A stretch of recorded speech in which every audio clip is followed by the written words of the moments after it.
Hello, class. We are going to read a story from our textbook today, Happy Birthday, Dr. King. I really encourage you to go get your textbook if you do not have it, so you can just pause the video and restart if you don't have it. If you do have it, make sure you're turned to Happy Birthday, Dr. King. And let's begin. It is great to have the book there, not only to follow along in with the text, but to see the beautiful illustrations that are part of the story. I'm not going to be showing them in the video. I'm just going to read the text. So make sure you are following along and looking at the nice illustrations as well. They really do enrich the story. So let's get started though. Class, don't forget your assignment for tonight. Think about the Martin Luther King Jr. Assembly.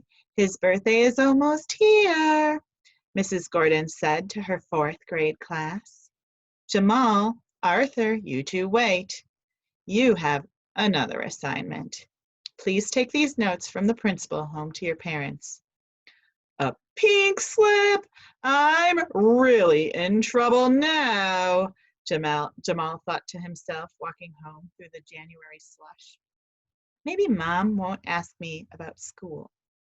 Jamal decided to go in the front door and quietly upstairs to his room. Usually he liked that his mother was home from her job at the hospital before he got home from school. Today was different. Jamal, is that you? Is Alicia with you? Mrs. Wilson called from the kitchen. It's just me, Mom, Jamal answered. How did your day go? She asked. Well, we're planning Dr. King's birthday celebration, and I have some math and... Jamal pulled the crumpled pink slip out of his pocket. A pink slip? Did you get into trouble? She asked, looking him straight in the eye. Grandpa Joe came into the kitchen. What's this I hear about trouble? And Dr. King? He asked. What's the pink paper? It's just a note from the principal. It's no big deal, Jamal said. Yesterday I got into a fight with another kid on my bus. We both wanted to sit in the back seat. Grandpa Joe's smile disappeared. Fighting to sit at the back of the bus? I cannot believe what I'm hearing, Grandpa Joe said in that voice that tells the family to sit up and listen. Why would you want to fight over something like that, he said, walking toward the basement door. I just can't believe it. Why is Grandpa Joe so angry? Jamal asked his mother. It's no big deal. It is a very big deal, especially to your grandfather. Why don't you go and talk to him about it?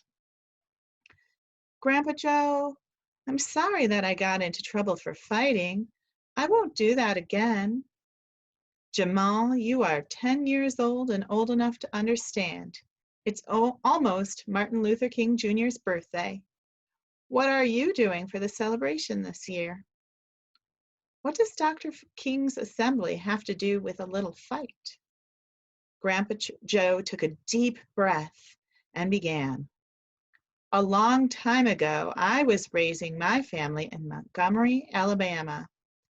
This is what used to happen when African Americans wanted to ride the city buses. First, we'd get on at the front of the bus, pay our fare, and get off.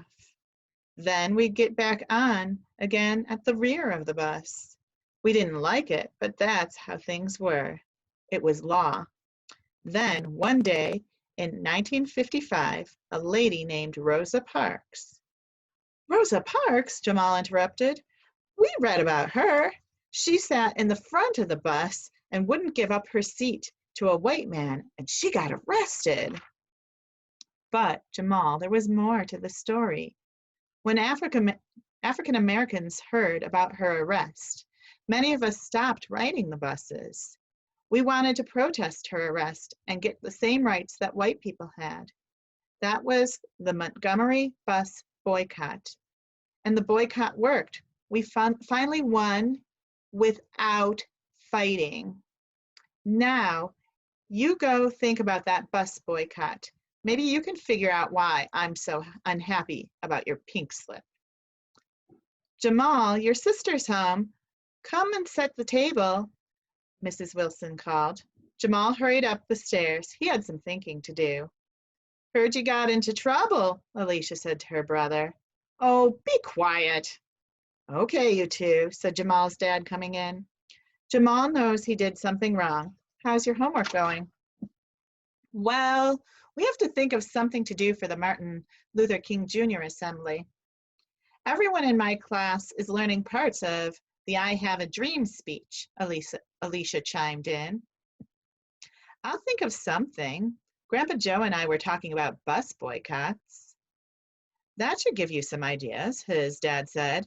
Did you know that Grandpa Joe took me to hear Dr. King speak when I was your age? You heard Martin Luther King Jr. yourself? Jamal asked. I sure did. It was during the boycott, too. Grandpa Joe took me to a meeting at a church one night. This man went up to the front and suddenly everyone stood and clapped. Then he started talking. I could not believe the power of his speech. That man was Dr. King. He told us why to boycott the buses and how we needed to help each other. Dr. King became a great leader of the civil rights movement. I know about that part, Jamal said. That's why we celebrate his birthday.